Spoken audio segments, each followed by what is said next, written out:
Welcome to ciplantgo, a podcast aimed at introducing people living a plant-based lifestyle in Japan.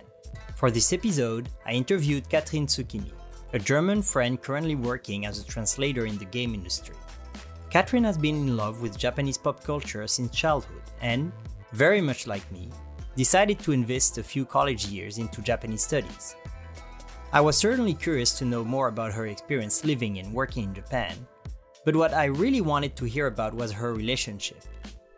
Katrin is, like numerous vegans around the world, dating an omnivore. However, quite a few aspects of their relationship made me curious to know more, and since Katrin told me she would be comfortable talking about this on the show, I invited her to be my guest. This episode starts with Katrin presenting herself and how she came to live in Japan. We then talk about her past and present jobs here, her plans for the future, her quite interesting path to veganism, relationships in general and hers in particular, and finally her recommendation to get into the gaming industry as a translator, before a few rapid-fire questions.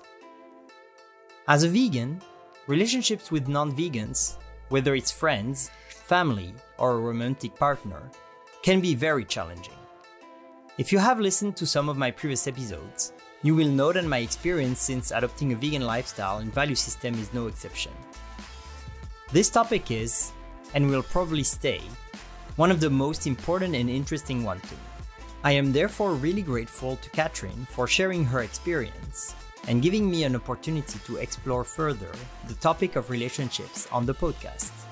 Whether or not you have been or are facing similar challenges in your own life, I truly hope this episode will be as interesting to you as it was to me. Before jumping in, I'll ask you words about two references brought up during the show. One is Vegan Danshi, which is the name of a foreigner living in Japan and vegan YouTuber making videos about bodybuilding and fitness. The other is that book, or this book. Words are repeated quite a few times and that points to either Beyond Beliefs, a guide to improving relationships and communication for vegans, vegetarians, and meat eaters, or to How Not to Die. And now, without further ado, I give you Katrin Tsukimi. All right, so let's start. Well, thank you very much for accepting to be a guest for ciplantgo and sharing your experience. That's awesome. So can you present yourself? Sure. My name is Katrin. I'm 33 years old and I'm from Germany. All right. And yeah, I'm living in Tokyo right now. I think it's my about 6 years. All right. And yeah, I'm working as a translator in a gaming company. I work from Japanese to German. And yeah, I'm vegan. Okay, cool. Yeah, so we met at, as most of my guests so far, Tokyo Vegan Meetup environment. And I thought your experience being a vegan here in Japan would be very interesting for me to listen to and to ask you more in depth about. Yeah. But also, before going there, can you retrace in as much detail as you like, as you feel comfortable with, your path to Japan? I studied Japanese at university in Germany, back in Germany. The reason for that was since I was little, I was into manga and animation and games. In particular, Japanese games, Nintendo. Yeah. And yeah, that's how it started. So I think when I was about 16, I started to teach myself Japanese, hiragana, katakana. And then, so this was still in high school, right? So I was informed from my sister about the fact that you could study actually about Japan, the culture in Japanese at university, because she was a student at that time. She's my older sister. And so I decided, yeah, that's it. I don't want to do anything else. I want to study Japanese and I want to go to Japan. And that's how it developed. So this was in 2004. I got into university and I got out of university in 2010. And during that time, I came to Japan for the first time in 2008. I was staying in Fukuoka and with a host family and doing an internship program. And this was only for 4.5 months. And then I went back, I made my degree, and then I came back for another 1 year working holiday. This was down in Tokyo then. Unfortunately, this was in 2011 when the big earthquake happened. So actually at that time I wanted to stay in Japan because I graduated and I wanted to find work and wanted to like switch from the working holiday visa to a working visa. But yeah, because of all these not so nice circumstances, I decided to go back. And because I thought it's kind of difficult, not because of the earthquake and like the how's it called, the radiation and all that stuff, but more like that it was unsure how the economy is going from now on, right? So I decided maybe it's better to go back, and all my friends, of course, and family was freaking out, and so yeah, I went back at that time and I studied. I worked in Germany for like 2.5 years, like freelance. And yeah, but whatever I did, I missed Japan so much and I wanted to go back, and I saved up some money and came back in 2014. And since that time, I'm here now in Japan. So it's like five years now. All right, that's very interesting. And I'm really happy to hear you express how much you love living here and you wanted to come back. I've had very mixed feelings throughout my life here, so I wouldn't sound as positive if I was explaining my journey until this point of my life, but I share bits and parts of what brought you to Japan in the first place. Like the love for the pop culture is definitely one thing. Right. Just on a lighter note, do you have something like some series or franchise that you really loved when you were younger that you still love nowadays that kind of really made the difference in how you decided to go to Japanese studies and then come here? What do you mean, like animation, manga? Yeah, animation, manga, game. Like I have a friend, she brought up Final Fantasy VII, for example, right? Right. Yeah, and actually, I think the most, or the main reason was Sailor Moon. Okay. So this was my favorite manga and my favorite anime, and yeah. And I draw it a lot as a child and by myself, and like I always wanted to be a mangaka. And yeah, so in the first place, I wanted to go that route. Like I wanted to study Japanese at university to be able to go to like a drawing animation school in Japan. But I somehow gave up that dream because it's too expensive. I couldn't afford. So yeah, that's why I thought, okay, how. If you cannot be like a designer or like an artist, what is the most like nearest work you can do to that? And that's a translator in like a gaming or like animation company, right? So I thought, okay, I'm gonna go that way and master my proficiency in Japanese, and took the GLPT and everything, and yeah. I somehow read in. Yeah, great. That's great. And then also I wanted to say it very impressive to hear that you learned by yourself, like from the age of 16, I think it was. Well, I say that, I mean, maybe a lot of other Japanese, like people who love Japan have done the same. But as far as I'm concerned, I need some kind of structure and like strong incentives, like as in going to class and stuff like that to really learn. So Japanese had been a hobby and not a professional project for me until quite late. Like even when I was in university, it was still like, I have no professional plan, but if it's not now, it's never. So I'm going to study. And so I'm pretty, I think it's pretty impressive that you started studying already at that time. Thank you. But I actually have to say that my grades in university actually weren't that good. Oh, so okay. yeah, it was really funny because now I'm a translator here, and if I think my teachers at university would see that now, they would wonder how she did that, because my actually Japanese grades were not that good. Oh. But yeah, at university, I don't know. I thought we were learning a lot of like how can I say it? Unnecessary stuff like words or like phrases you wouldn't need in daily life, and like it was a lot about like Japanese history as well, and right. So of course it's a part of the culture and of the country, and it's important, but I think people who want to find work in Japan and work with the language, there should be much more focus on the language than on like other parts.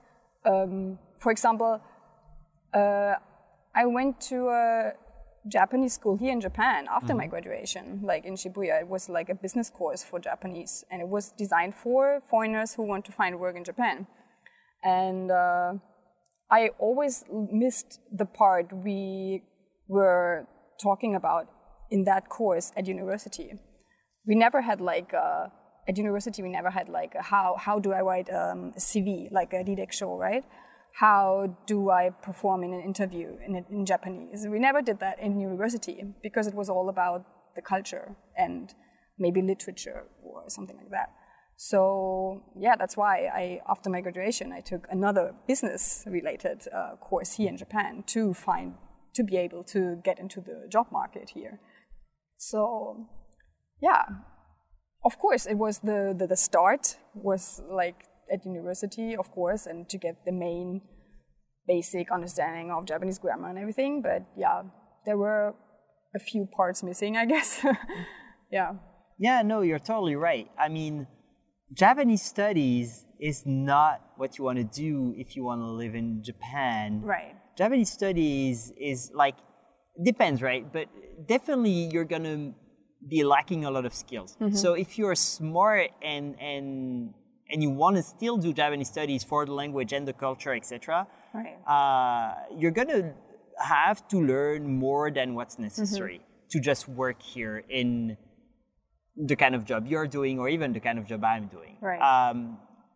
Japanese studies is going to be leading towards research Exactly. if you really focus and really love it 100%, right. which is kind of the way I did until I changed careers. But all right, and so you came back about 5-6 years ago, and how did that process go? Like, did you find something before getting here, or kind of took your chances and came back and then? No, I actually got a student visa and got into that business school. Oh, all right, yeah. Yes. So, and during that time, as long as you have this student visa, you can also work part-time, right? So I kind of survived living in a guest house, and started, I think after a few months, half a year, I started looking for jobs. And the school was helping with all that stuff. Like they were helping with like preparing for interviews and writing the Didek-show and everything. So it was really, really helpful. So, and that's how I got into my first company, which is not my actual company, but that's how I got my first company and my first, like my visa sponsored. And all right. Yeah. And what was that first company job like? It was a Japanese company, a sportswear, not only sportswear, sports household goods, wear and also like goods equipment maker. And I was first starting working for them as a sales coordinator, like a shop staff. And later on, I was in the overseas department, traveling to Europe and America and Asia, and it was a little bit like I won't say tough, but after a few months, about 1 year, I found that I don't see myself in that role. It would have been the optimal business career woman kind of thing. Not being able maybe to get pregnant and, to get married and being like a full-time businesswoman all your life. And I kind of thought that doesn't fit me, and that's why I quit there. Okay. And followed my path, which I always wanted to go, which was going like to the gaming industry or like animation. Cool. Yeah. Cool. And so you got into your current company after that first job, and what kind of, like, because we chatted a bit on the way here to the park, and as I told you that I have a friend who's working freelance in the game translation industry, but to English, right? And so I've chatted a bit with him, but I can see he told me some projects he worked on and etc. So there I have kind of an idea of what he was doing at the time I chatted with him. But what kind of company are you working for, and what kind of projects are you actually spending your time on? My company, like we are doing a lot of stuff actually. It's not only like a game, but also like a toy maker. So we are working on games for like any kind of like consoles to mobile games, and I'm in the mobile department right now. So and my company is like, they have like since a long time ago, they are in cooperation with all the big like animation companies. So we work on titles like Dragon Ball, One Piece, Sword Art Online, Gundam, a lot of other stuff. So, and actually the reason I started there was they just started with German recently. So they have English and French and Korean and Chinese for like a few years already, but they just started with German as well recently. So yeah, the most of the time I'm working on Dragon Ball, which was released like last year. I think it's about 1 year now. And like the mobile game? Yeah, it's a mobile game. It's for the smartphone. I think I tried it and I gave up. I'm a terrible, let's say, consumer for games nowadays.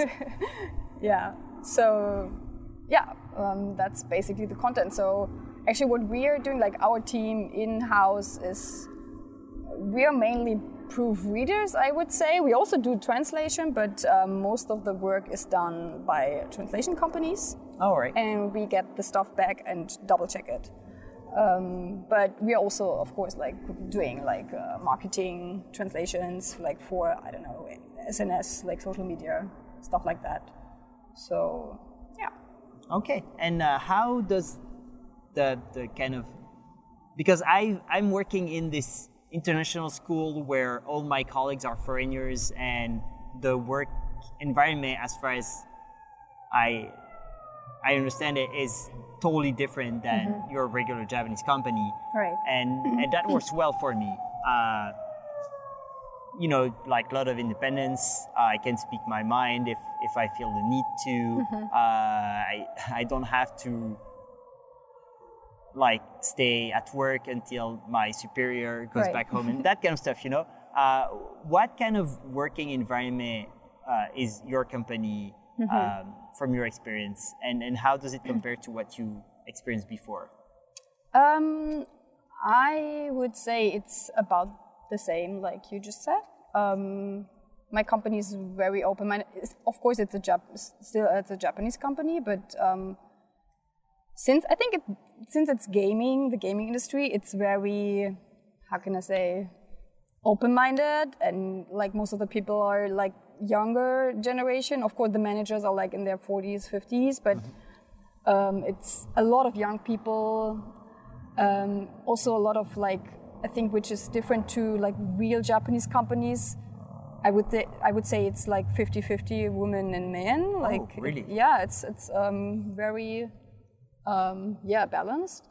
And of course, in my team there are foreigners because we are a localization team. As I said, Chinese, Korean. The English team is 1 British, 1 American, 1 Australian. Oh no, 2 Americans, 1 British girl, and 1 Australian, and 2 French, and yeah, that's it, I guess.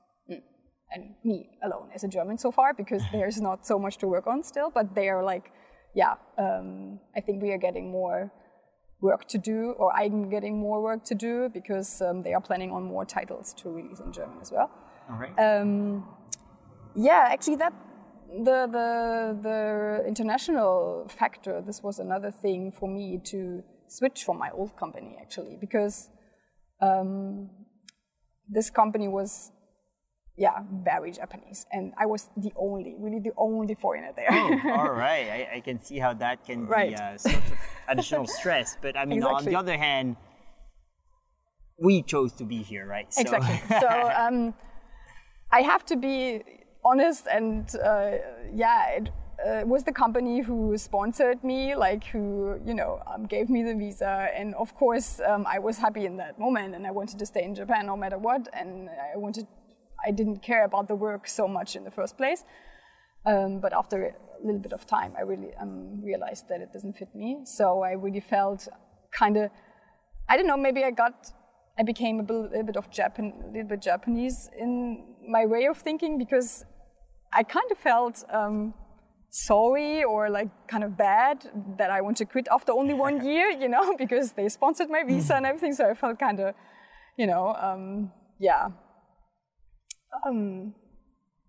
not so good about it. But on the other side, I have still my, German mind who was thinking, no, you have to do what you want in life. Yeah, right? sure. So, plus, I mean, it's not like you did anything, I suppose, that wasn't allowed, right. like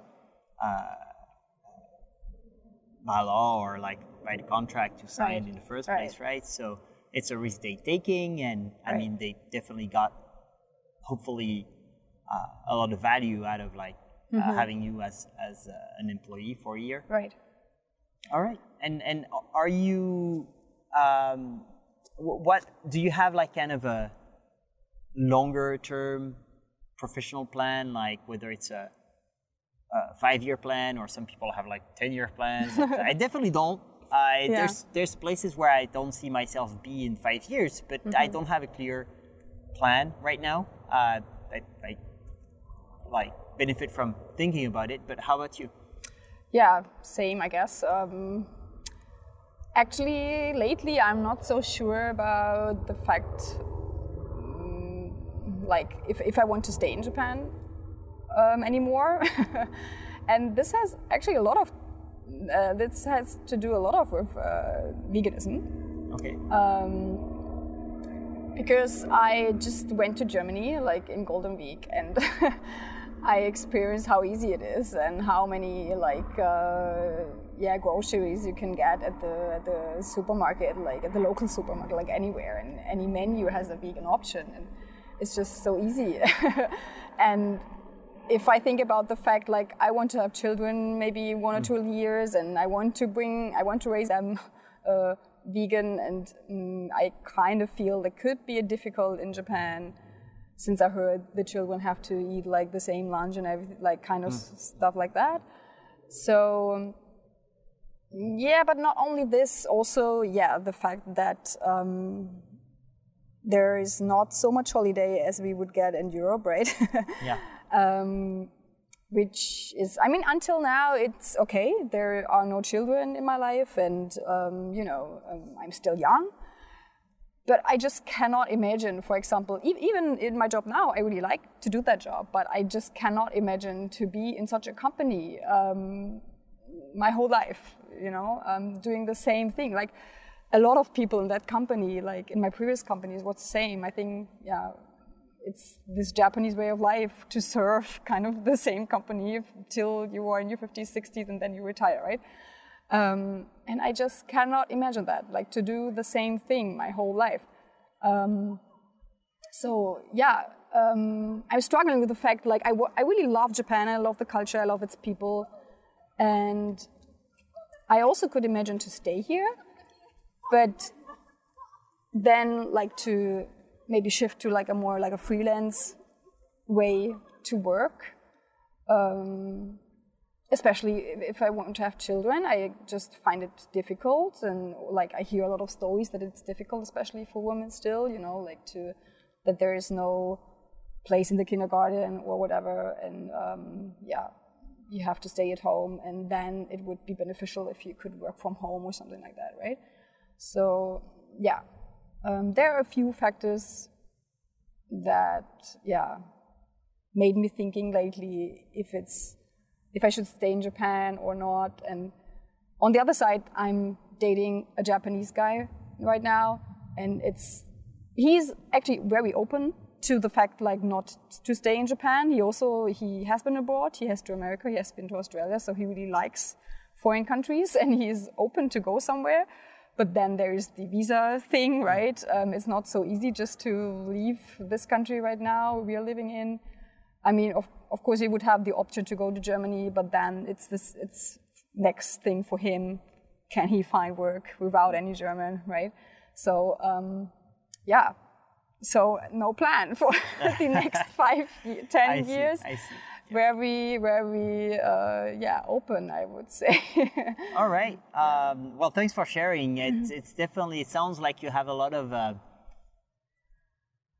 things to think about in the coming years. I can relate to some of it. Definitely not wanting kids, because I'm single here, and even if I wasn't, like, the kid question is not answered yet as far as I'm concerned.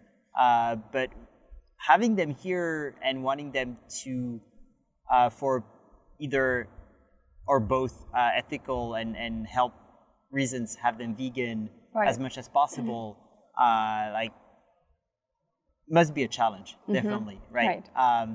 But since you brought up veganism and to kind of stay on the, let's say, rhythm of my episodes, usually I ask my guests, how did they become vegan, and what's your story with veganism? Okay, my story is actually quite long. I tried to make it short. It started out for me with a health reason. I just got like a small cold, and I went to the doctor because it was, I didn't have any fever or something like that, but like there was a cough going on for like 2 weeks, which was not going away. And I went to the doctor, and like here in Japan, and I was prescribed like an antibiotic, which is like, I don't know, but in Japan, I feel like doctors are prescribing you like really hard drugs in some like, not necessary cases. So I got this antibiotic for like a week, and on the 4th day, I started to develop like really heavy pain in my knees, and especially when I was walking upstairs. And I thought, okay, what could that be? I was not going to the gym or anything like that, so it just could be from the drug, right? So, and it got worse and worse, and I went back to the hospital, and they checked me, like they checked my blood, and they did the Röntgen and whatsoever, and they said nothing is wrong, right? So, and they couldn't, find any reason why I'm in pain. And since the hospital, nobody could help me, they only wanted to prescribe another, like painkiller or something like that, and no, that doesn't make sense. So I just started to look the antibiotic up on myself on the internet, and I found like a lot of horror stories about that drug, which is from America, and it's like prescribed everywhere in the world. And people like are disabled. People who were like really strong athletes are disabled. They cannot walk anymore. This drug seems to like attack your like tendons. So I started after that 1 week. Like it started not only in my knees. It started in my shoulders, in my ankles, like the Achilles, right? And so even when I was walking, like everywhere, and I was doing at that time, I was working in the shop for the Japanese company, for the sportswear maker. So I was standing the whole day, and I also had to walk upstairs because our shop was like a first and a second floor, and it was really hard, and I was so in pain, and I could not explain, myself, nobody at the hospital could explain what's going on. And actually, I found that group, even on Facebook, I found that group, like, from people who could, like, took the same drug and really, like, had the same symptoms. And a lot of cases in America even went to court because of that. And people were, like, not able to walk anymore, or people were, like, totally, could not recover from it, like, for years. And I thought, oh my God, what could I do? So I started to research about that. And this is where veganism started, because the first fact I was reading about was that how should you detox that stuff out of your body? Like, people were talking about detox, right? Going to the sauna and whatever. Doing as much as, like, movement as possible. Like, of course you're in pain, but like, you should move and to detox. But you should also detox through diet, right? So people were talking about quitting meat because the animals would get fed with the antibiotics. So, and I was like, okay, that's what I have to do. And I started more and more researching into that. And first I quit meat, and, like, I ate as clean as possible, like, only, like, fruits, vegetables, and I had some fish. I was not, like, a vegan at that time, but I just focused on the, health aspect and to recover. And I think it took me, like, 6 months, I guess. And I got better and better. And the pain went away and at some point. But that was the start, because then I was researching more about the animals. How are they treated, and what kind of food do they eat? What do we then absorb into our bodies, and, like, the whole cycle. And I started watching the documentaries on the internet and stuff like that. So that's where I think this was in 2016, and I went vegetarian at that point. And after a year, I switched to veganism. So I think it was like a step-by-step process. Yeah, but it started. If now I could be thankful maybe that I had this kind of accident with that drug, because otherwise I would not, get into veganism at all, because in my surrounding, nobody's vegan or was vegan. None of my friends, none of my family members, no one. So I wouldn't have been in contact, I guess, with the whole idea if that wouldn't happen. So. Yeah. Sure. How did transitioning to a more and more plant-based diet impact your eating habits, as far as, like, for example, cooking, groceries, eating out, and how did it impact also maybe your social life throughout your transition? Mm-hmm. I have to say I don't want to say difficult, but I think I'm meeting less of my friends that I used to do to eat outside. Mm-hmm. Or, it depends on the friend. One of my very good friends, she's not vegan, she's Japanese, but she understands, like, my choices, and she always, like, if she invites me, she's always, like, looking for some place where I could have some, or she's just choosing a vegan restaurant because she doesn't have a problem to eat vegan, or she also likes it. But if you are in a group, like, if I'm in a group, sometimes it's difficult. And it also happened that I'm like, okay, see you next time, guys, because they choose some kind of restaurant where I just can't have a salad or something, and then I just think, oh, that's boring, and okay, I see you next time. Especially in Japan, as I said, there are not so many options on the general menu, right? If you go to a normal restaurant. So yeah, it's kind of hard, I guess. So I think it depends on your friends, how understandable they are, and yeah. But yeah, that's a good one of the reasons that I, for example, want to meet more vegan friends, that I researched Vegan Meetup and all these other groups on Facebook, and to connect more to people in Japan who are vegan, and to communicate. Yeah, sure. I mean, I want to add something here, because it might sound, especially for people who have experienced or felt something similar, it's not going to be weird to listen someone speak like you just did. But someone who's not vegan, they might think basically they might feel like, if I choose to be trying some vegan diet, at some point I might want to or have to, or not be able to hang out with my friends. And that's a huge problem when you're not, it's all gradual.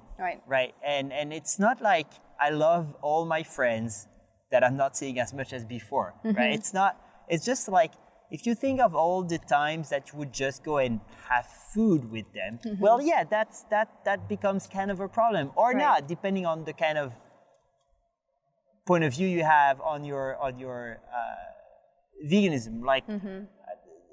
There are some friends of mine, they're vegans, but they will very seldom, and then we can enter the definition of veganism, but have maybe that miso soup that has been made with some fish broth or whatever, because they're Japanese also, that they're less vocally annoying that maybe we Europeans and Westerners tend to be. But it's not about, friends in your life, if you become vegan, especially for ethical reasons, it changes a lot of your sense of self-identity, for the better, I would argue. And every vegan I've chatted with so far, they agreed with me on that. So as you change in your life, the way you interact with people change as well. And so if you connect more strongly with other people than before, it's just basically you're opening yourself to new connections, right? And you're not closing old connections, you're kind of revisiting them, right? And some of your friends will themselves not really want to hang out with you that much, right? And your friend who's, I don't know if it's an effort for her, but wanting to go and look for vegan places, or at least vegan friendly places for you, that's revisiting the relationship, right? And hopefully in a win-win kind of thing. She might discover new ways to eat certain foods, etc., that she didn't know before, right? But the kind of friends who will totally not consider your values as relevant, or think maybe even after you try and talk with them in a very calm and kind of a gentle way, that it's a value thing for ethical vegans at least, and that sure you can. I read that recently, actually the yakiniku place might be a good option because they have vegetable sets. It's dude, you're gonna ask me to be in front of a barbecue with grilled meat and grill my vegetables on the same grill, which is gross. And plus I'm gonna have all the fumes and all the dead body parts on the grill. It's not happening. So I think people just don't understand what's it about. It's the same with my Japanese boyfriend and his family. They love to go to yakiniku, right? And it's the same. You can have vegetables there. They don't get it. I don't want to smell it. I don't want to have it on my clothes, and I don't want to see all that meat laying on the grill. And I just went with them I think in the beginning of our relationship, I went with them because I was like, kind of, what should I say? Like I don't want to stand out. But I think now they kind of got the idea and they don't kind of force me to go anymore. So they try to choose at least like a normal restaurant.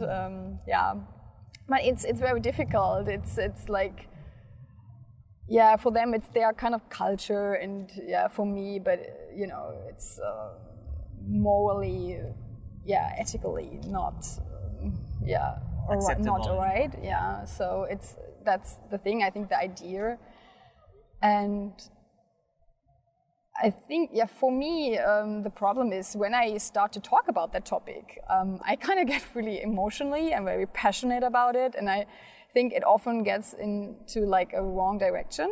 Like I'm getting angry and like, why don't they understand kind of feeling, and it sometimes escalates, especially with my boyfriend. Like I think it escalated a lot of times, and I always have to calm down and say to myself, okay, you have to address it in a more polite way, maybe, or think about the fact that I was not vegan like 2 years ago or 3 years ago either, and if somebody would have told me, I would be the same. What are you talking about, right? So it's really difficult if you have all these seen all these documentaries, right? You have all these pictures in your head, and the other people don't, or they still don't. They haven't seen it, and but for example, if like a Japanese family, like the family of my boyfriend, it's like, even if you would tell them there are documentaries, and won't you watch it someday, or it's like talking to a wall. They are not interested, or if you address like the not the moral issue, but like the environmental issue, people are just like, oh, it can't be that enormous. It can't be that related, and just ignoring it, or they just see it as like a trend, or like a diet trend, or whatever. But they won't take me serious. It's that can be really depressing at some point. That's why I think it's very, very important to have vegan friends and to connect with like same-minded people, to not to be depressed all the time, and to be able to speak about it passionately, and I totally agree with you on that. And since you brought it up, and as I told you before we started this podcast, it's really something I'd like to address quite in depth, is the relationship part of being vegan, as maybe some listeners of this podcast, if they listen to the previous podcast that I'm actually time-wise releasing in 2 days from now, but that I had with Liu Ji, the activist who came from Los Angeles. I asked him a lot of questions about that, because it's something he addresses in some of his YouTube videos as well.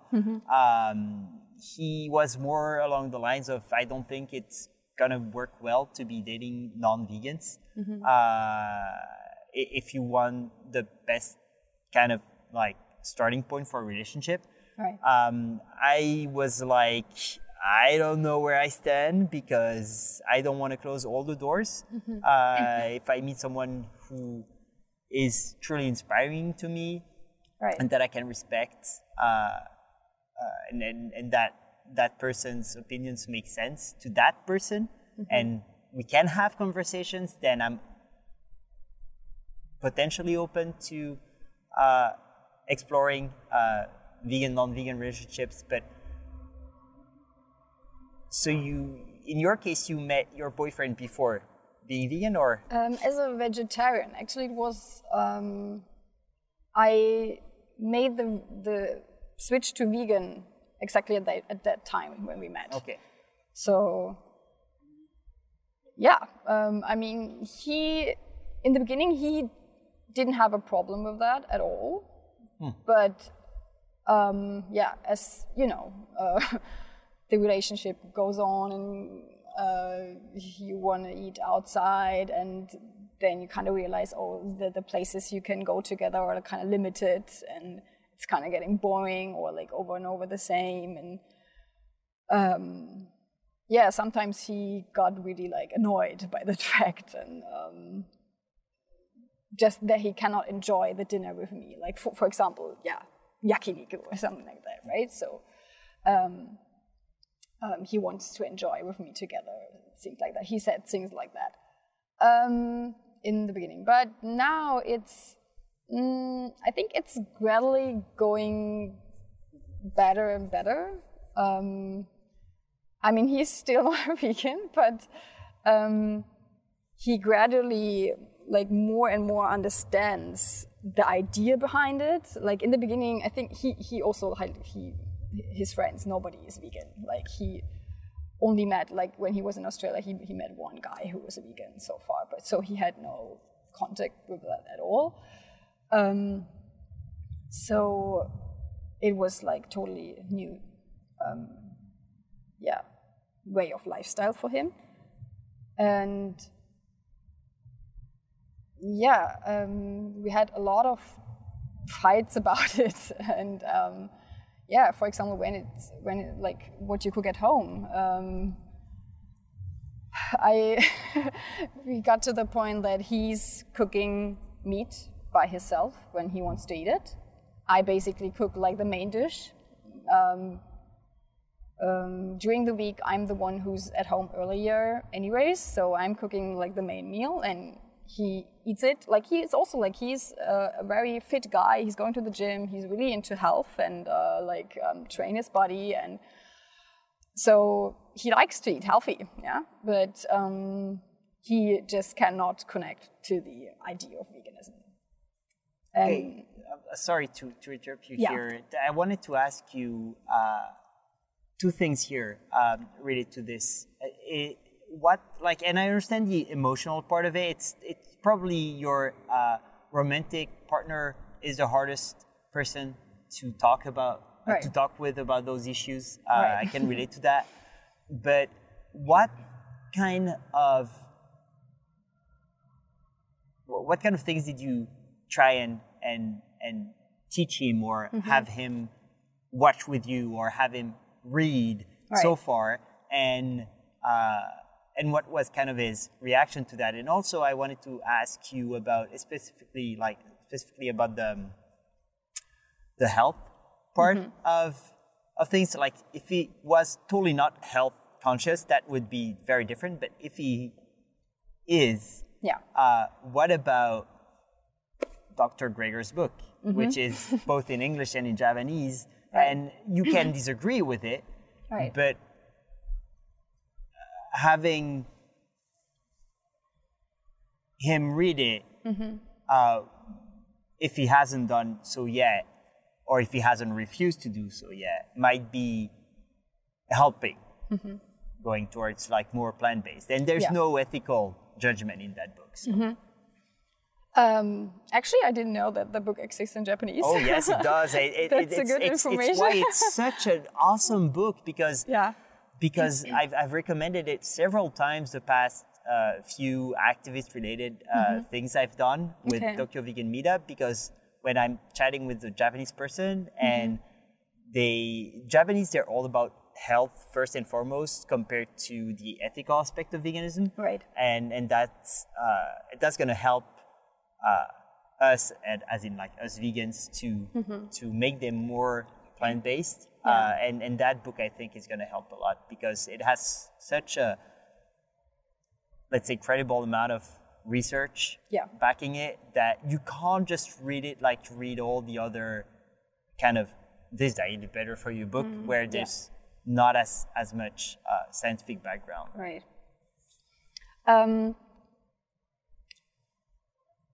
Where should I start?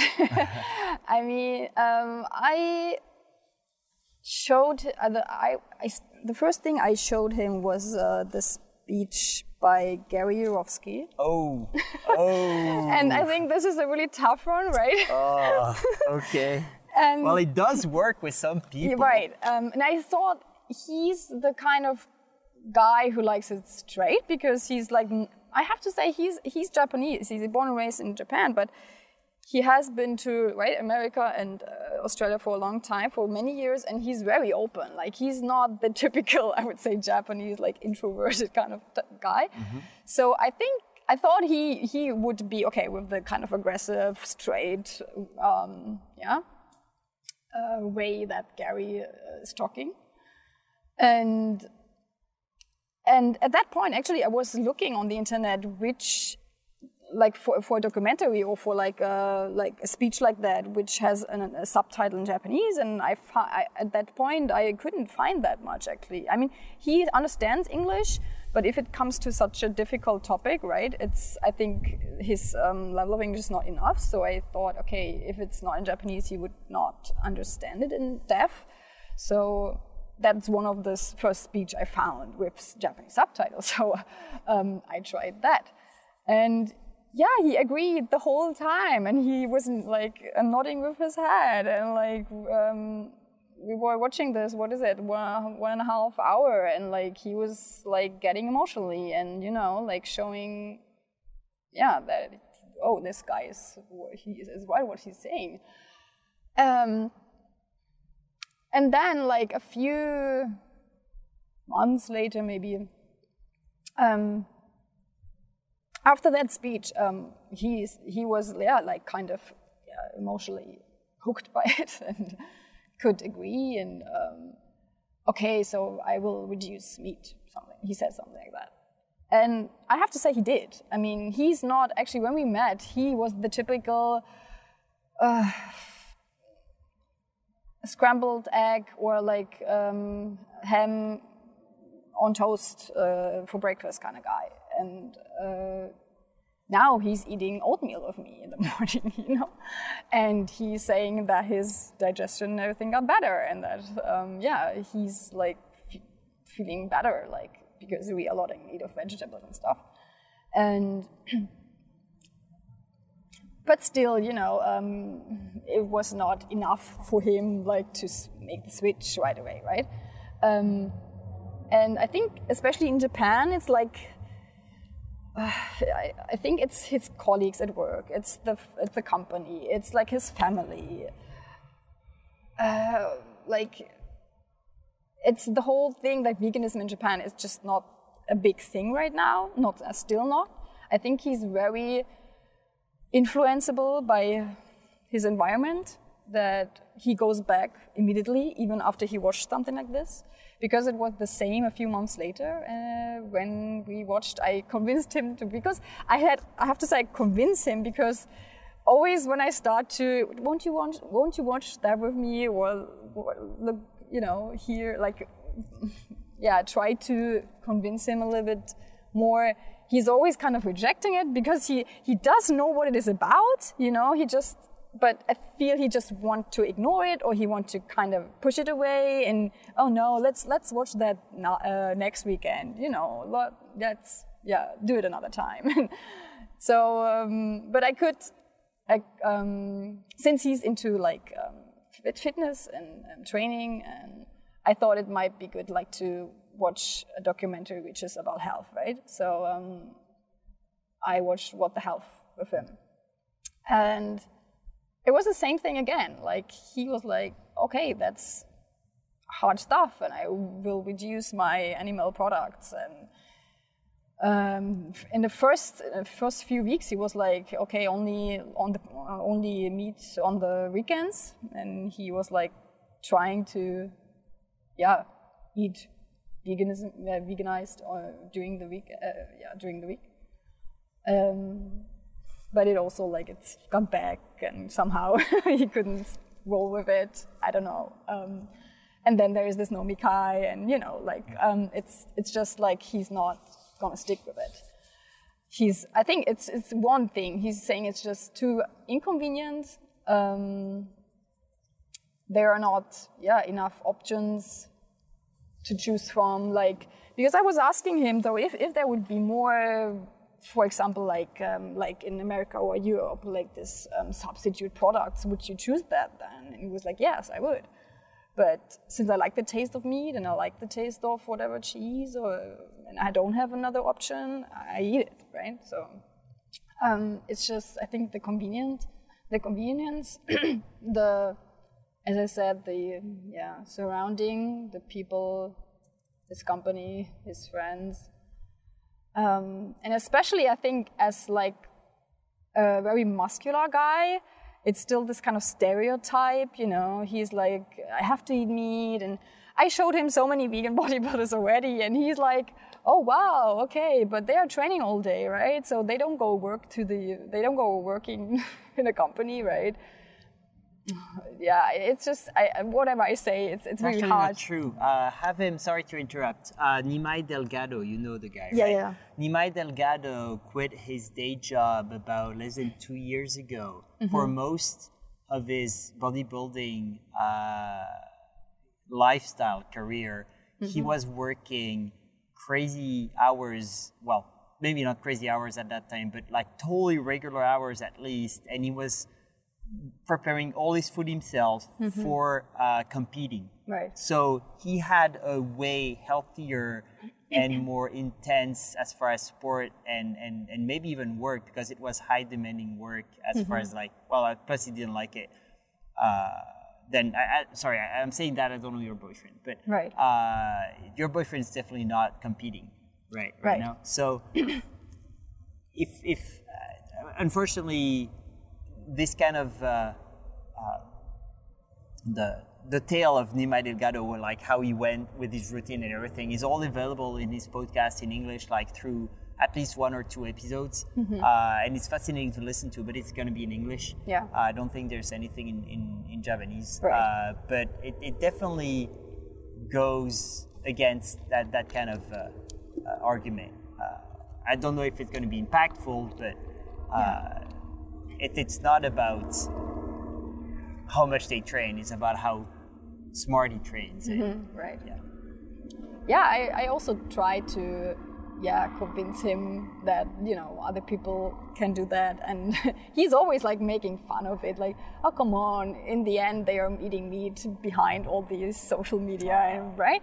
So it's very difficult. Like I always tell him, like, why don't you just try it for a month and see if you lose muscle, you know? And what if you feel better then? Would you go back? And, you know, I don't know, but I like the taste, you know, like it's really difficult.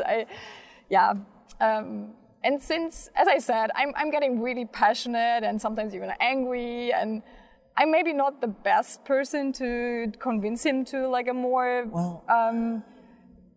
vegan lifestyle, because he's actually, we had some very like harsh discussions about it, and he sometimes he's saying things like, if you would not push too much, maybe I would go more into like, you know, this direction. Like if you push too much, I'm going into the opposite way. That's what he says sometimes. So it's So I totally can relate to what you're talking about. Not that my case, my experience, because I became vegan in the middle of my previous relationship, and it was a very different scenario, because it was a very different person to what I hear your boyfriend is. But I'm getting my Kindle out because I always fail to remember the title of that book. But so I talked to you about this book the only time we chatted a bit about your relationship last time. And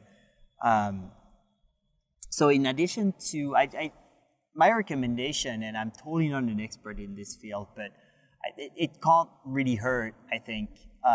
It can only help. It's to have him read. And I know reading a book is a long process, right? So that's a pain in the neck. But having read How Not to Die in Japanese, the Japanese version comes in 2 volumes, where the English one is only 1. So the first volume is going to be about the 15 leading causes of death in the modern world, etc. The second one is going to be about food.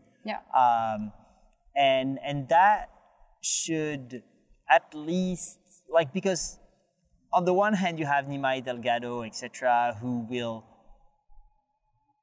show him, even if he doesn't believe totally that they're not eating meat, that you can be thriving and muscular, etc. But on the other hand, you have because if it's just about more performance, like you can still think like, oh yeah, but I'll still eat some animal products because I don't need to be a professional bodybuilder. But if the animal products actually are just poisoning you more than anything else in the long run, then it's about a loss-loss, right? You're performing less good, and you're also kind of increasing your risks of developing health problems. That's the thing, you know, all these topics came up like in What the Health in the documentary as well, yeah, right? but What the Health, isn't it like mostly with people who are kind of quote unquote sick and not well? I mean, it's not a positive image, right? And the message is as valid, but it's still like, I can imagine a Japanese guy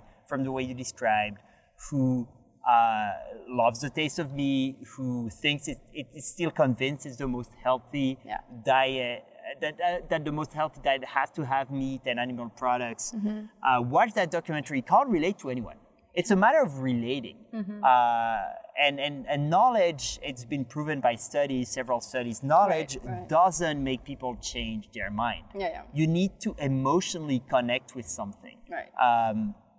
And that's why it's harder when you're a vegan that becomes more like, let's say, connected to the ethical part of it, because you connect, and that's why you don't just like want to be in front of people eating animal products, because for you it's emotionally challenging, right? And so I would recommend that you buy the book. Right? You buy the book. And if it's hard to have him motivated to read it, you can kind of trick him into it. Like, hey, it's my birthday. I don't need anything.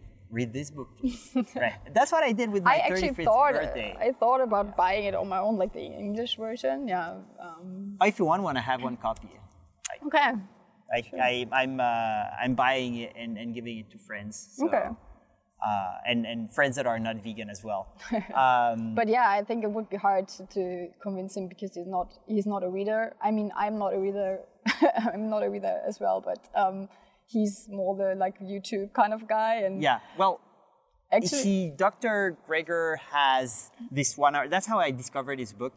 Has this 1 hour talk, which is probably not in Japanese, unfortunately, but maybe it is. I don't know. I think I watched that one. Yeah, he's an awesome presenter. He's really like entertaining to and he's entertaining to read as well. So I would definitely recommend you read this.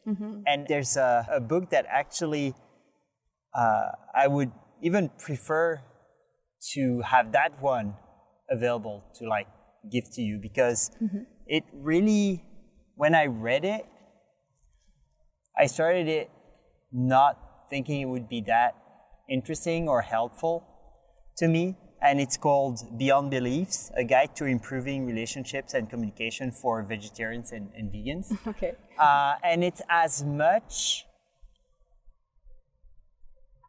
help for, I would say, vegans than for non-vegans in any kind of relationship, right? It doesn't have to be romantic, right? So I actually offered it to my father because he's someone that I really talk with quite a lot about everything related to my veganism. And he's read other books that I've asked him to read, so he's very open to discussion. But he still hasn't made the emotional connection. And that would make him totally not okay with eating animal products anymore. And I wanted him to read the book so that, at least parts of the book, so that he can have a better idea of how I see things. And I think this book, it comes with quite a lot of material that you can use as is to communicate and base your message on, right? Because you were talking about how emotional you can get when you talk about those issues with people, and especially if it's your boyfriend, right? Yeah. And it's exactly the same. I had not a lot, but all the conversations I had with my ex when we were together, and I was a new vegan, that's the worst time to have those conversations because you lack so much knowledge and experience and and you just want to get it out and can't understand why everybody is not vegan. Yes, exactly, right? Yeah, I know. Yeah. And so it makes things very challenging and frustrating and also, I mean, I don't know exactly how you felt and feel, etc. About this, but since I came from not vegan to vegan within a bit less than a year during my relationship, it made the connection that I shared with her, let's say, not as strong as it was before, and that was very painful emotionally. So that's why I would be very careful getting into a relationship where I see that happening, or just where that connection is not going to be 100% as it would with the same person that if she was vegan. Right. I mean, the good fact about my boyfriend right now is that he totally respects my decisions, and he's not offended in any way. It's more like I'm the person who is too pushy sometimes, I think. I mean, because he is not saying anything bad about it, you know, I mean, of course, sometimes he's making some silly jokes, you know, sometimes you should have a little bit meat, you know, things like that. But, you know, it's okay, I know then he's joking or he's just strolling around, I don't know. But he's never getting aggressive about it. For example, you are too restrictive or something like that, or you should have some meat with me sometimes because it's not fun or something like that. He would not say something like that. So he totally respects my lifestyle, and he also he's always trying to find more places where we can eat together. He also bought all the way from Germany. There's a good author, a vegan author, a vegan cook, and he bought all the way from over Amazon a book, which is really expensive, a vegan cookbook for us. And even at home, he is cooking sometimes, and he is really making an effort to cook vegan food, and but then he's after that he's grilling his chicken, you know, for himself or something like that. Yeah. You know, it's. I would be uncomfortable. So just to put some context, my ex would not cook meat. We wouldn't cook often at all. We wouldn't eat the same thing even before I was vegan, because I always had weird eating habits as far as she was concerned. But we would eat at the same time, but not especially the same thing. But even then, it was more the eating out part, right? And we would mostly eat together when we were eating out because of our crazy, very different life rhythms. And she would be always 100% happy going to a vegan place, just because she's someone who's super, dedicated to making others happy. Always, in every scenario. So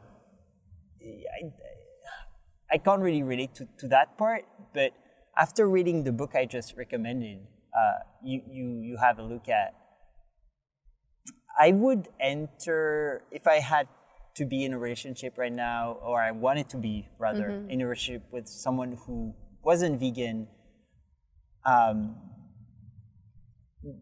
would try and have some kind of, let's say, basic rules. I know it sounds boring, and I don't want to kind of say the way you guys are doing things is not good. It's just like, for me, the cooking meat, the having animal products in the house would not be okay. I know. And I'm not the okay problem with it either. The problem is how to talk about it, right? And in that regard, even if he doesn't read the book, you reading that book or any other book that is as, I think, good as this one, and I don't know any other, but just to say that it might not be the only one, it explains in very good detail the psychological aspect of things. How, for example, if he jokes about some things, or if he like kind of says some things that doesn't make sense, it's probably just to protect himself. So where do you want to go with your message, and how do you want to formulate your requests so that he doesn't feel threatened?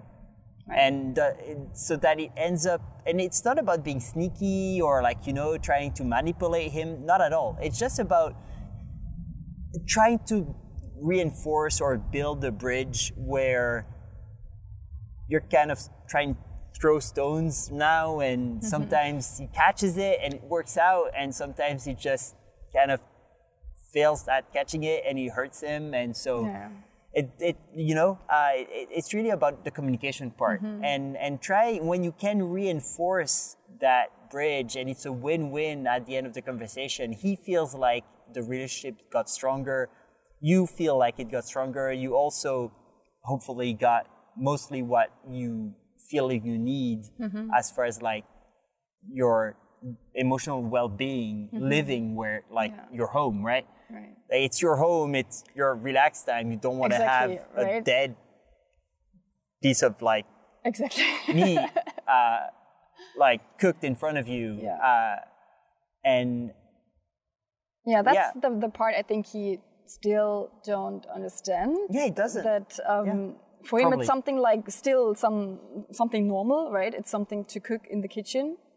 Why would I not cook that in the kitchen? And we were talking about that. Like, I don't want to have it at home, and I don't want to see it in my fridge and stuff like that. But then, it got into an argument, and but then he feels like you're like I'm ruling over him, and he cannot eat what he wants to eat, and right. And I tried to let's have a compromise. Like, why can't you just eat meat outside or with your colleagues, like Nomika and stuff like that? But we don't have it at home, and it's like, but it's the same. Like just you said, you want to feel home in your home, right? You want to do what you want at home, right? And for him, it's like coming at home, having his beer or his wine with some good fried chicken or whatever, It's a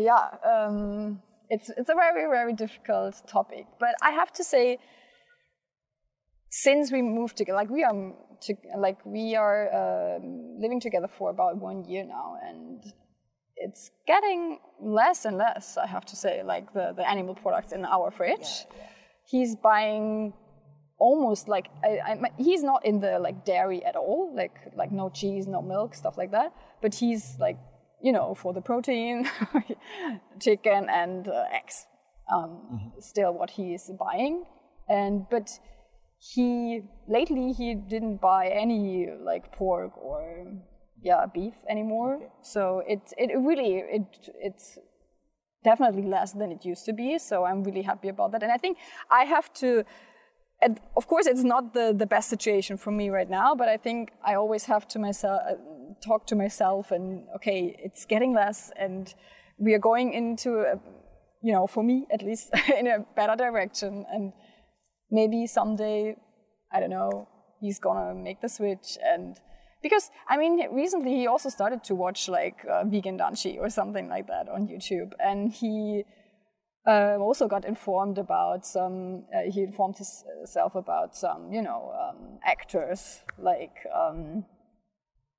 Brad Pitt or something like that, you know, and is surprised about the fact that people are like that are vegan, and then he's like, oh, this guy is so cool, and maybe I should eat less meat or something like that, you know. It's all about the connection, right? Right. It's really about the connection. Yeah. So, yeah, I think I have to be less pushy, and especially into this in the ethical direction, because I think it's not gonna work with him. Like, no, definitely, yeah, it's going to be challenging. We have some cats around the house, like some wild cats, you know, like some, our neighbor, she's always feeding them on the balcony. Yeah. And he's actually he would describe himself as an animal lover, right? The family had a dog, and he died a few years ago, but he's like still having a few pictures of the dog in our house, and like really, if we walk outside and there's a dog, like he's touching and patting him, and like, oh, so cute, and even with those cats, like in wintertime when it was so cold outside, he's so worried, like, oh my God, these little cats, and he's even buying some cat food, you know, and then we have this conversations where it just gets escalated, because why do you care about these cats, but you don't care about the farm animals, right? So it's so difficult. So you're an animal lover, but you eat the animals, right? So it's for me it's such a how's it called? Hypocrite, right? But I think he still has not done the connection, right? So this is food, and these are pets. So, and I love pets, kind of the thing. I don't know. It's very difficult. I mean, I think when I'm talking about it, he does understand the idea behind it, and he says, yeah, you're right, but I can buy it in the supermarket, so buy it, right? So it's just, How about, because the talking, again, doesn't really build connection, right? The talking just builds probably frustration for him and then for you as well. It's like that, oh, that topic again, kind of. Yeah, and the watching things might not work either for the ethical and the connection aspect of things. Why not plan a trip to Kyushu and the only animal sanctuary? Is there one in Japan? There is one since recently. I don't know how many animals they have, but you were in Germany. That would have been. Actually, I'm going back to France this summer, and I'm visiting some family South France, and I've looked up sanctuary around. Yeah. Because one thing I chatted with Ryuji, the other for the previous episode, was that I'm getting more and more, let's say, comfortable, or rather the other way around. I'm less and less uncomfortable being around meat. Because I used to be very uncomfortable. Like it would be like, I wouldn't know. And now I'm like, for example, at school, like kids sometimes are having meat, in the classroom, every day basically, right? And I protect myself by getting a bit duller, right? I'm not as sensitive about it as I was a few months ago. And so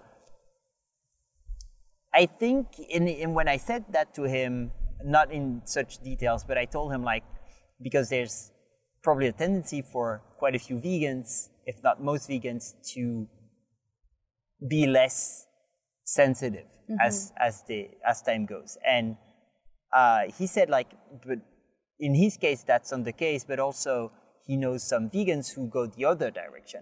And those are usually the ones who are more in touch with, like, real animals, let's say, right? Whether it's through activism or, like, just going to animal sanctuaries just for, like, because they want to be in contact with those animals. And so I want to do that. I want to do that at least once, I've never been in contact with a chicken or something like that, right? Me too. And it might just not work at all, but if you guys plan a trip to Kyushu, and I mean, again, like you would need to just see if that animal sanctuary is open to visits, when, and then what kind of animals they have. But that's in Japan, but in Germany, it would have been probably quite easy. I suppose there's way more opportunities than here. Right. There's that side of things, like the happy side of things, let's say, and the sad side of things would be to try and either visit or at least witness a slaughterhouse kind of environment, which I just don't want to do, but I might push myself to do it at some point. I think in Japan it's pretty complicated, right. If not almost impossible. I don't think it's happening as far as activism goes. But and I think that would be really hard to convince a person to go there. Right? Yeah. Like even, especially somebody who wants to ignore all these. Yes and facts, no, right? but I mean, it's really about,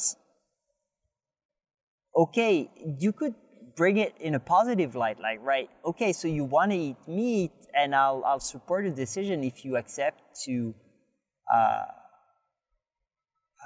kind of witness the whole process, right? The whole thing, right? And I mean that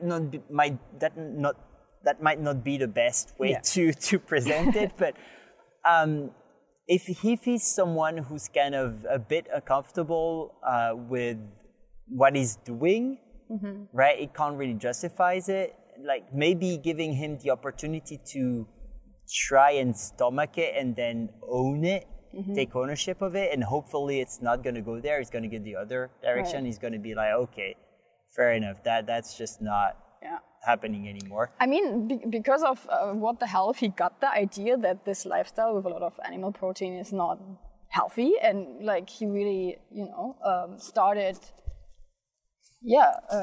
At that point, he started watching vegan danchi, and especially he wants to train and really got into the topic a little bit more, like if it's possible to build muscle without protein and stuff like that. Without animal protein. With animal protein.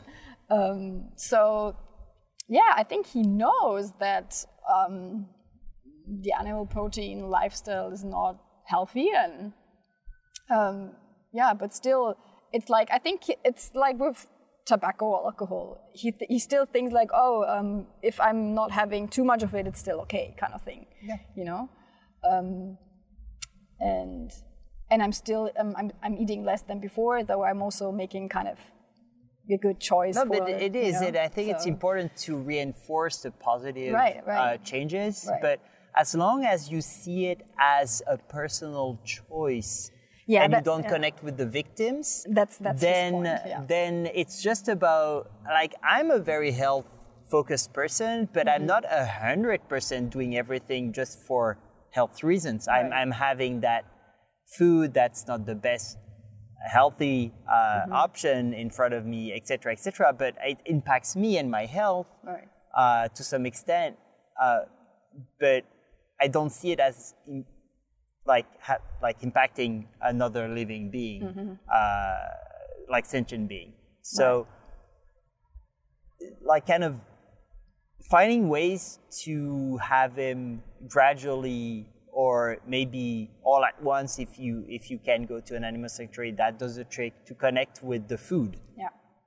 Right. What like chickens, like cows, pigs. I think that it would be a good idea, especially with my boyfriend, because I feel this love he was giving to his dog, and he's giving to those cats. I think at some point even more than I do. I'm the vegan, but he's more like concerning about these little kittens outside, like, where I don't know, I'm more like, okay, there are so many cats in Tokyo, I cannot help any single kitten, right? So I'm more like rational way kind of thinking.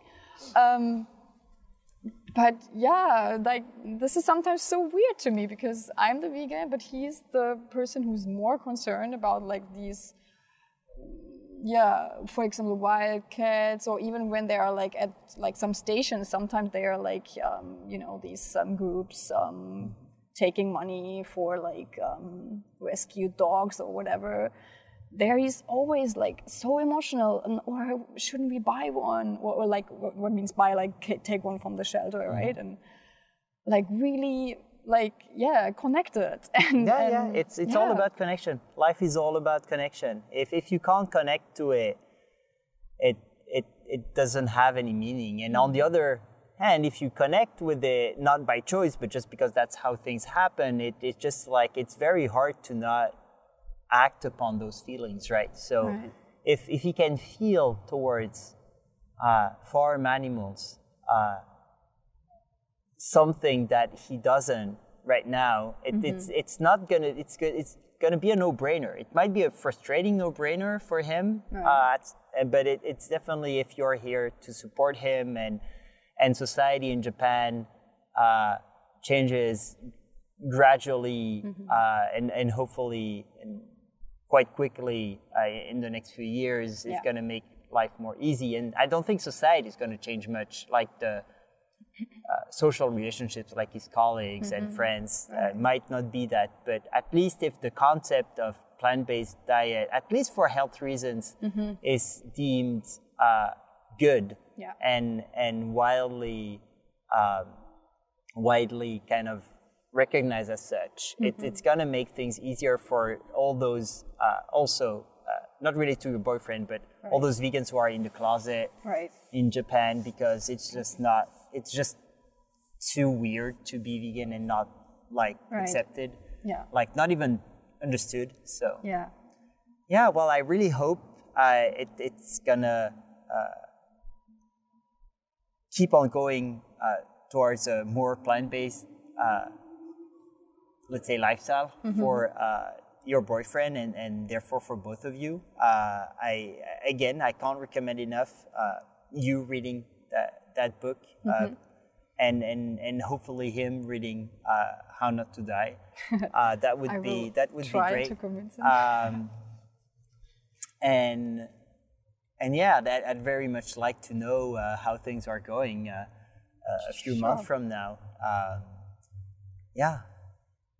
But then if he at some point becomes a vegan and really a believer there, it would be interesting to see how the relationship with the family goes then. That would be really interesting. That's as I said in the beginning, like I'm not so sure about staying in Japan anymore, and especially lately when we went to Germany and we experienced all these like vegan food. We went to a very good restaurant in Munich which is serving the Beyond Burger, and he also was like very positively surprised and like really liked the taste, and said if we could have something like that in Japan, I would eat more like that, stuff like that. And I think maybe if we would move to Germany or like another foreign country which have more to offer, maybe he would be able to make the switch more quickly. I'm not sure, but I kind of feel in Japan it's gonna take him still a lot of time. I can imagine, and it must be very frustrating at times. So it's great to see that you're still looking forward, like in a positive way, and I really hope it's working out. Well, thanks a lot for sharing that part of your life, because I think it's a topic that's very complicated for a lot of vegans who are into vegan, non-vegan relationships. And most of the time it becomes something that you don't talk about anymore, from what I heard. It becomes something that, a topic like, as you said, oh no, again, that topic. So you just don't talk about it anymore. And I think it kind of can still have a lot of affection, and it can still be a beautiful relationship. But as a single person, I don't want to sign up for that if I can have better. So I totally, I can relate to your experience there. I mean, if I would be single right now, I think maybe I also would, prefer to look for a vegan partner. But on the other side, in Japan, you know, it's very limited. No, it is. It is. So, I think we still live in a world which is not totally vegan. So I think we cannot accept to find a vegan partner, especially somebody who fits in all the other parts, right? Like not only the diet or the ethical way of thinking, but all the other, like, whatever, same hobbies or, you know, other aspects. So, yeah. And I think I imagine there are vegan couples, you know, they share the same lifestyle, but they break up because of other reasons. Oh, no, right? obviously, it's just like veganism, when it's especially ethically based, is such an important part of your value system, your ethics. Exactly. And especially in a world where, as you said, most people, whatever part of the world you are in, are not vegan. Right. It just strengthens a lot the bond you have with someone, right? Right. And it's a topic I think that it's like you can chat about it for 4 hours and still have a lot of things to say about it. Yeah. As I said, I'd very much like to know how things go on going forward. Yeah. As far as I'm concerned, I'm undecided. I just don't want to rush anything. Right. So I'm better alone than just rushing into any kind of relationship here. But yeah, we'll see. Maybe like going towards a few like lighter questions to end the episode here. And just for a few minutes, going back to your job, or rather what brought you to do your current job. If there was someone, whether in Germany or anywhere else in the world, who was interested in getting the kind of job you're doing right now, are there recommendations you could give, like of things to do, not to do? Okay. I guess it depends. First, it depends on your language pair. I mean, if you want to get into translation in the gaming industry, in the beginning it's hard because a lot of companies request at least 1 year experience, like especially in the gaming industry, like in the field, which, can be really difficult. I was lucky, I guess just lucky because they were desperately looking for the Japanese-German, how it's called, language pair. So, which is actually very rare, especially at the full-time position. That was my problem, because if it's not Japanese English, then like Spanish or German or French, something like that. I think most of the offers are like part-time or freelance, but a lot of foreigners are requested a full-time position for the visa. So it can be tricky, I have to say. But in my case, it was a full-time position, so I could easily extend my visa with that. Right.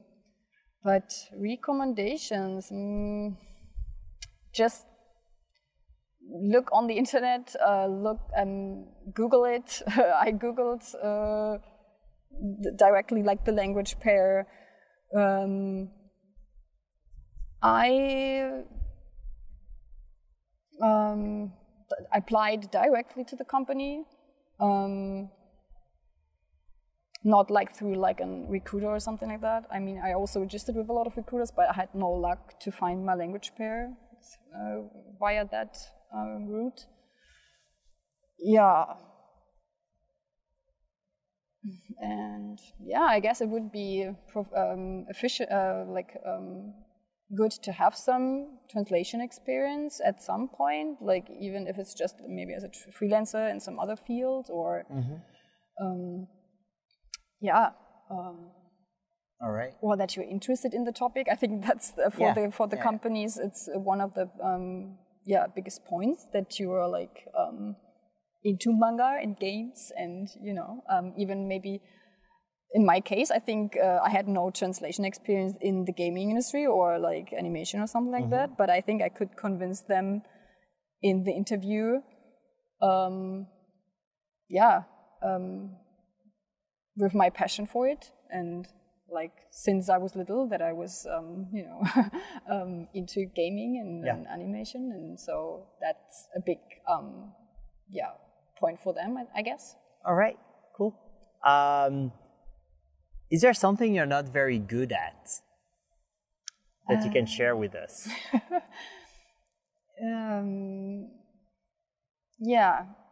Convincing people to become vegan. I think no one's good at that. Like, even if you take an earthling Ed, or I mean, he looks like he's efficient, but how many people is he actually convincing, considering all the amount of people he's talking to directly? No, he's probably one of the best out there, though. But I mean, not only veganism, but in generally, I'm,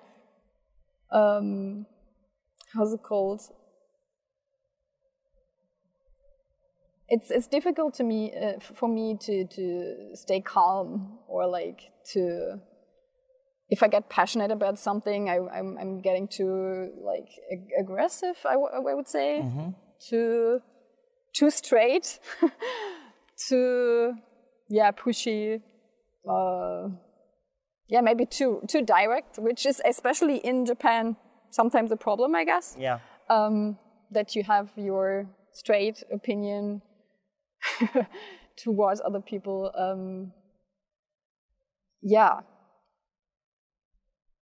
I think that's...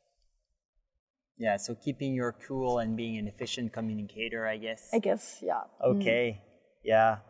I mean... Over the top sometimes, yeah. Okay, well, I mean, being a human being is a bit kind of, let's say, being an emotional person. So I think most people are actually not that great at communicating exactly what they want without being overwhelmed by feelings at some point. Is there something that you're curious about right now? Like, if you had some time off and you could look into anything you wanted, what would the first thing you would really kind of try to get to know more about? Actually, a lot of, like, it has to do a lot of with veganism, like nutrition, stuff like that. I'm reading a lot of like health related stuff in my free time.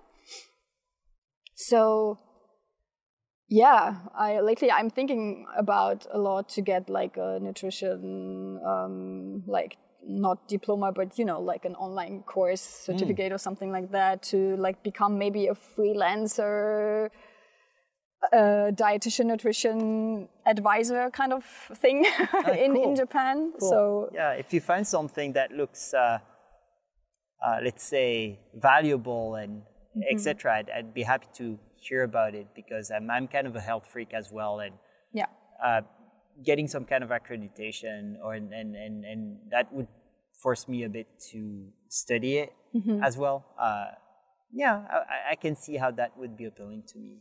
There is actually this one program in America you can do online, and it's actually based on like plant-based nutrition. So I'm thinking about something like that. I'm also very interested in like the Asian, how's it called, like natural, holistic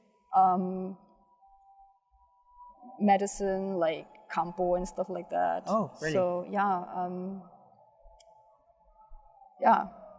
maybe combine these two things. Okay. Yeah. Why not? It sounds interesting. Do your friends, what do you think your friends would say if they were being asked, about some kind of superpower you have or super talent or, oh, Katrin, she's so good at this or that. Like not really a skill, but more like kind of really more on the superpower side of things. Like, I mean, my German friends would say, of course, Japanese. Okay, yeah. Maybe even my Japanese friends, yeah. I mean, even in Japan, yeah, people always. I mean, all the foreigners, I think, who speak at least a little bit of Japanese get this. Oh, your Japanese is so good. Yeah. Yeah. I also myself would consider this my best skill I have, I would guess. I think it's my Japanese, yeah. I mean, I worked on that my whole life. Went to university, came here, worked here. So, yeah. I don't know if that's a superpower, but... well, I mean, it got you here to some extent, so it might be. Exactly, so, yeah. And I'm from Eastern Germany, if 89 the wall would not have fallen, I would not be here, right? I could not be here. So I couldn't study even Japanese. So yeah, this is life, right? All right. To finish, 3 favorite, if it's less than 3, it's okay, but 3 favorite eating out places in Tokyo, the greater Tokyo works too. Yeah. My favorite places in Tokyo are, I would say, Eins auf Ripple, the burger place in Shinjuku. Yep. Which one? What do you order there? Ah. If you're like me, you always want to try a bit of everything again, but you always end up ordering the same one because that's your favorite. I went there, to be honest, I only went there 2 or 3 times. Oh, really? Yeah. Okay. But I also had I think the basic burger. Yeah, the cheese, probably cheeseburger. Yeah, I guess so, with fries on the side. Okay. And yeah. Last time we also had a great salad with daizun meat and the smoky salad thing. No, it's not smoky. It's it has quinoa on it and stuff. Yeah, that's the one. It's a bit the taste a bit smoky. Oh, weird. Yeah. Well, you know what that means, that we just at some point we'll have to go and have a burger. Sure. I definitely recommend the falafel burger. I'm a falafel guy. Yeah, falafel is also very good. Yeah. So yeah. What else? A place I discovered lately is the Taiwanese restaurant in Yokohama. Huh. I haven't been there at all. Yeah. It's a normal Taiwanese restaurant, but they have almost all of the dishes they have in a vegan version. And it's so delicious. It's just, it's heaven. Cool. It's like a normal Chinese restaurant, and they even have fried rice with shrimp in it. It looks like shrimp, but it's not shrimp. So it's really delicious and very the variety of food really surprised me when I went there for the first time. And what else? I also do like ramen. There are a lot of different ramen. I almost kind of decide between Jangara ramen, the vegan version they have, and Teeth Tantan in Tokyo station. I like both. Yeah. All right. Yeah. Well, I'm not a big ramen guy, but I haven't tried the first one you brought up there, so I might try that just to see how I like it. Yeah. Okay. Well, I'll need to be going soon because I have my salsa lesson after that. It was great having you on, and especially I really appreciate the fact that you shared with us your experience, relationship experience. That's very valuable to me and probably to a lot of people. I hope it helps.